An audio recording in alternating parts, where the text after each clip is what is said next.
है गाइस, ये मोहब्बत सीरियल के अपकमिंग एपिसोड की अपडेट आपके लिए लेकर आया है। सिमी जो होती है तो वो शनाया से कह रही होती है कि देखो तुम शनाया हो या इशिता मुझे नहीं पता, लेकिन तुम्हारे आने से हमारे घर में एक उम्मीद जाग गई है। तभी शनाया कहने लगती है कि ओ ड्यूड, मैंने कितने बार कहा है कि मैं इशिता नहीं हूँ, मेरा नाम शनाया है और मैं यूएस से यहाँ पर आई हूँ। और तुम कान खोलकर सुन लो, तुम्हारा नाम जो भी है अशोक, मैं तुमसे तो शादी करने नहीं वाली, लेकिन पापा मैंने आपसे कहा था ना कि मुझे इंडिया नहीं आना है, यहाँ पर ऐसे ही पुराने ख्यालात के लोग रहते हैं। शनाया वहाँ से चली जाती है और फिर जाते जाते ये कहती है कि मैं रास्ते में दिख जाऊँ ना तो मैं इशिता नहीं, मैं शनाया ही हूँ, ये बात तुम्हारे दिमाग में रखना।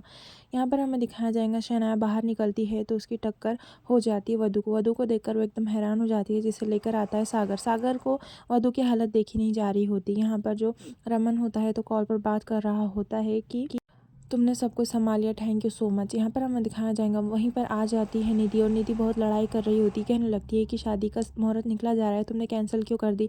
इशिता को तो तुमने तुम्हारे हाथों से खाई में फेंका था ना, फिर वो जिंदा लौटकर कैसे वापस आ गई? तभी यहाँ पर गुस्सा हो जाता है रमन और कहने लगता है मैं तुम्हारे वजह से सारे मेरे परिवार वालों से लड़ा, इतना सब कुछ किया और फिर भी तुम्हें मुझ पर यकीन नहीं आ रहा है। अरे वो कभी इशिता हुई तो वो मुझ पर केस भी कर सकती है कि मैंने दूसरी शादी की है, मैं प्रूफ करके रहूँगा कि वो इशिता है या शनाया ही है। यहाँ पर वधु घर पर आ जाती है, जिसे देखकर बाला बहुत रो पड़ता है। बाला को याद आता है ये सारी हालत सागर ने ही की और सागर ही इसे घर पर लेकर आया है। जिसके बाद बाला उसे बहुत मारता है।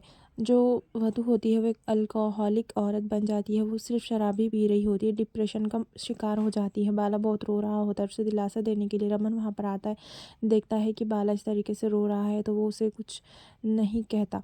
फिर हमें यहाँ पर दिखाया जाएगा जो रमन होता है तो वो शनाया के घर पर जाता है और फिर शनाया जो होती है तो वो कहने लगती है कि मेरे तो कुछ समझ में नहीं आ रहा है, अभिषेक मेरा फिंगरप्रिंट वगैरह लेकर गया है, अगर प्रूफ हो गया कि मैं इशिता ही हूँ तो क्या होगा? तभी यहाँ पर रमन कहने लगता है कि मैं सब कुछ संभाल लूँगा, तुम उसकी चिंता मत करो और बस तुम थोड़ा सब्र रखो, जैसा तुम्हारा हाल है वहाँ पर घर वालों का ही वैसा है।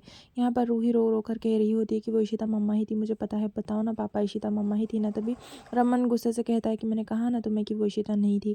यहाँ पर हमें दिखाया जाएगा निधि जो होती लड़ाई कर रही होती, कहने लगती मुझे अभी इसी वक्त शादी करनी है तुमसे, चलो मैं सब कुछ हैंडल कर लूँगी, अगर इशिता ने केस भी किया ना तुम पर तो मैं बहुत बड़ी लॉयर हूँ, सब कुछ संभाल लूँगी। तभी यहाँ पर रमन बहुत गुस्सा हो जाता है और कहने लगता है कितने बार तुमसे कहा है मैंने कि मुझे शादी अभी नहीं करनी है, मुझे पहले जानना है कि वो इशिता ही है क्या? अरे अब तक इशिता की डेड बॉडी भी नहीं मिली है, हो सकता है कि वो इशिता हो, ये प्रूफ हो सकता है ना अब तक? मैंने कहा ना तुमसे, अरे तुम्हें यकीन क्यों नहीं आ रहा है? मेरे पूरा का पूरा परिवार मेरे खिलाफ है, लेकिन मैं तुम्हारे साथ हूँ, तुम मेरी दुनिया हो, तुम्हें बात क्यों नहीं समझ रही हो निधि? हम शादी करेंगे ना, दोनों शादी करेंगे, लेकिन मिलकर करेंगे, ऐसा वो कह रहा होता है। वो कहने लगता है कि अभी सही समय नहीं है शादी करने का, एक बार प्रूफ हो जाने दो कि वो इशिता है या नहीं है, फिर हम शादी करेंगे। और मुझे पुलिस वालों के ऊपर भी यकीन नहीं है, भले ही से उन्होंने फिंगरप्रिंट ली हो, बायोमेट्रिक ली हो, लेकिन मुझे उन पर यकीन नहीं है। और मन ही मन बहुत खुश हो रहा होता है कि निधि की और उसकी शादी कैंसिल हो गई है, पोस्टपोन्ड हो गई है, उसकी खुशी का ठिकाना नहीं रहता।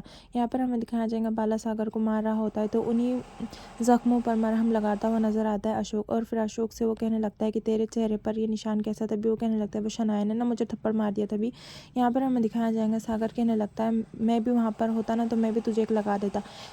जो रूही होती है तो बहुत रो रही होती है और उसे बहुत याद आ रही होती है इशिता की। वो कहने लगती है वो मेरी मम्मा ही थी, उन्होंने जो मुझे टच किया ना तो मुझे ऐसा लगा कि इशिता मम्मा वापस आ गई है, लेकिन वो कह रही है कि वो नहीं है। निधि जो होती है तो वो सोच रही होती है कि अगर वो इशिता वहाँ वापस आ गई तो वो मेरी पूरी लाइफ बर्बाद कर देंगे, लेकिन उसकी कमजोरियों के बारे में मुझे पता है, प्रूफ तो करके रहूँगी। कौन है एपिसोड पर खत्म हो जाता है।